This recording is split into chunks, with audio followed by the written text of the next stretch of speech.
Venus স্কোয়াডটা কি একটু বুঝিয়ে দাও সবাইকে। এটা সম্পূর্ণ মেয়েদেরই টিম একটা। কলকাতা পুলিশের এখন এটা অনেক বড় একটা বিভাগ হয়ে গেছে। কলকাতার যে কোনো স্কুলে, কলেজে বা যে শপিং মলে, তারপরে পার্কে, এইসব জায়গাতে আমাদের ডিউটি হয়।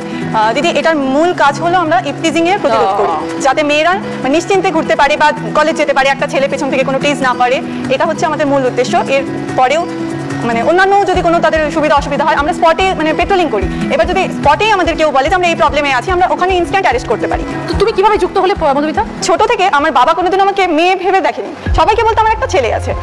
তখন থেকেই ইচ্ছে ছিল যে আমি এমন কিছু একটা করব যাতে মানে সমাজের পাশেও আমি দাঁড়াতে পারি এবং আমার বাবা মার যাতে কিছুটা কষ্ট আমি দূর করতে পারি। তারপর 2015 সালে আমার বিয়ে হয়।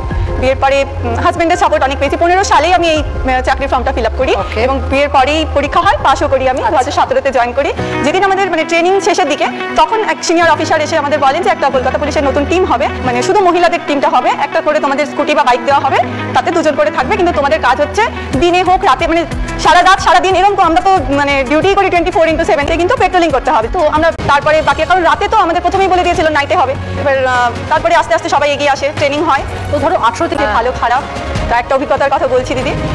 2018 দুর্গাপুজো অষ্টমীর দিন আমরা 12:30 1টা নাগাদ একটা পুজো প্যান্ডেল থেকে আরেকটা পুজো প্যান্ডেল, মানে আমাদের তো পুরো কলকাতায় একটা থেকে আরেকটাই পেট্রোলিং করতে হয়। পুজো প্যান্ডেল থেকে আরেকটা পুজো প্যান্ডেলে আসছিলাম। মোটামুটি একটা ভেতরের অন্ধকার রাস্তা দিয়েই আমরা আসছিলাম। একসাথে 6টা গাড়ি এরকম আসে, 6টা বাইক। তো হঠাৎ রাস্তার মাঝে একটা গাড়িতে 6টা ছেলে আর 2টো মেয়ে চোখে পড়ে আমাদের। এবার মেয়ে দুটো আমাদের দেখেছে পুলিশ যাচ্ছে, কিন্তু ওদেরকে মানে ভয় পাইয়ে রেখে চলে গেছে, কমপ্লেন করেনি আমাদের। আমরা কিছুটা যাওয়ার পর মনে হলো যে মনে হলো কিছু প্রবলেমে আছে। আমরা আবার রিটার্ন ওখান থেকে ইউটার্ন নিয়ে ঘুরে এলাম। ঘুরে এসে ছেলেগুলো ভীষণ ড্রাঙ্ক অবস্থায় ছিল। এবার মেয়েগুলোকে যে বাড়ি থেকে, মানে বন্ধুই হতে পারে, ওদের মেয়েগুলোর পরিচিতই হতে পারে, কিন্তু বাড়ি থেকে ওদেরকে অন্যান্য প্রলোভন দেখিয়ে নিয়ে এসছে বা ট্র্যাপ করে এনেছে। আনার পরে মেয়েগুলোর সাথে কথা বলে বুঝতে পারলাম সম্পূর্ণ মিথ্যে কথা বলে এনেছে এবং ওদেরকে নিয়ে বাইরে কোথাও চলে যাওয়ার প্ল্যান করছিল। সেই মুহূর্তে আমরা মেয়েগুলোর মানে ভয়ে আমাদের কাছে কেঁদে ফেলেছে যে দিদি আমরা কি করে বাড়ি যাবো। ওই 6টা ছেলেকে দিদি ইনস্ট্যান্ট আমরা ওখানে অ্যারেস্ট করি। ওখান থেকে ওদেরকে কলার ধরে টানতে নিয়ে যাই নিয়ারেস্ট থানায়, ওখানে দিই এবং মেয়ে দুটোকে মেয়েদের বাড়ির লোকে ফোন করে বাবা মার হাতে তুলে দিই। তো মেয়ে দুটো মানে খুব খুশি হয় যে আমরা সাহায্য এত রাত্রে মানে মহিলা পুলিশ সাহায্য করেছে। মেয়েগুলো ভীষণ খুশি হয় এবং আমাদের এটা ভীষণ ভালো লাগে। মধুমিতা, রাত্রিবেলা তোমাদের তো সারাক্ষণ তোমরা ঘুরে বেড়াতে হয় পেট্রোলিং এর জন্য? আমাদের সারা রাত ডিউটি। বন্ধুরা, আমি আবার চলে এসেছি বর্ষা তুলি তোমাদের সাথে আর একটা নতুন এপিসোডের গল্প নিয়ে। আচ্ছা, আজকে আমি যেটা নিয়ে বলবো, অ্যাকচুয়ালি দিদি নাম্বার 1টা যদি তোমরা দেখো আজকের এপিসোডটা, আমি যতটা পেরেছি চেষ্টা করেছি তোমাদের জন্য সেটা রাখতে।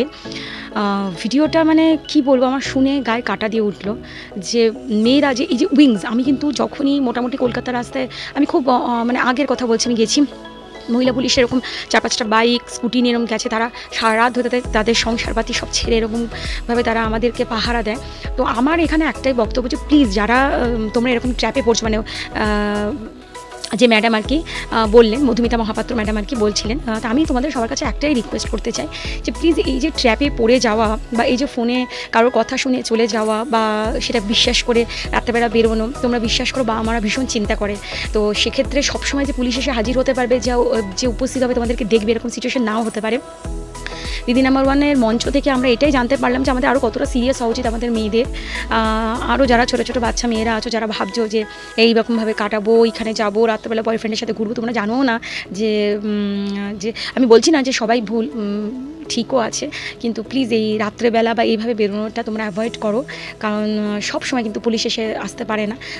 আমাদের ভাবা উচিত যে তারা যেরকম আমাদের হেল্প করছে, তারা তাদের ফ্যামিলি ছেড়ে আমাদের হেল্প করছে, তো আমাদের প্রত্যেকের উচিত এই সমস্ত এরকম ধরনের যারা পুলিশ, যারা নিজেদের ফ্যামিলি ছেড়ে এরকম আমাদের জন্য এত কিছু করছে, তাদেরকে একটা ছোট্ট ধন্যবাদ, একটা ছোট্ট থ্যাংক ইউ করা এবং তাদেরকে রেসপেক্ট করা। প্লিজ যারা দেখছো, ছেলে হোক মেয়ে হোক, প্রত্যেকে বলছে একটু রেসপেক্ট করো, আর রেসপেক্ট করাটা তারা ডিজার্ভ করে। তো আজকের মতো এখানেই, তোমাদের কেমন লাগলো আমাকে কমেন্ট করবে, আরও ভালো ভালো ভিডিও তোমাদের জন্য নিয়ে আসবো।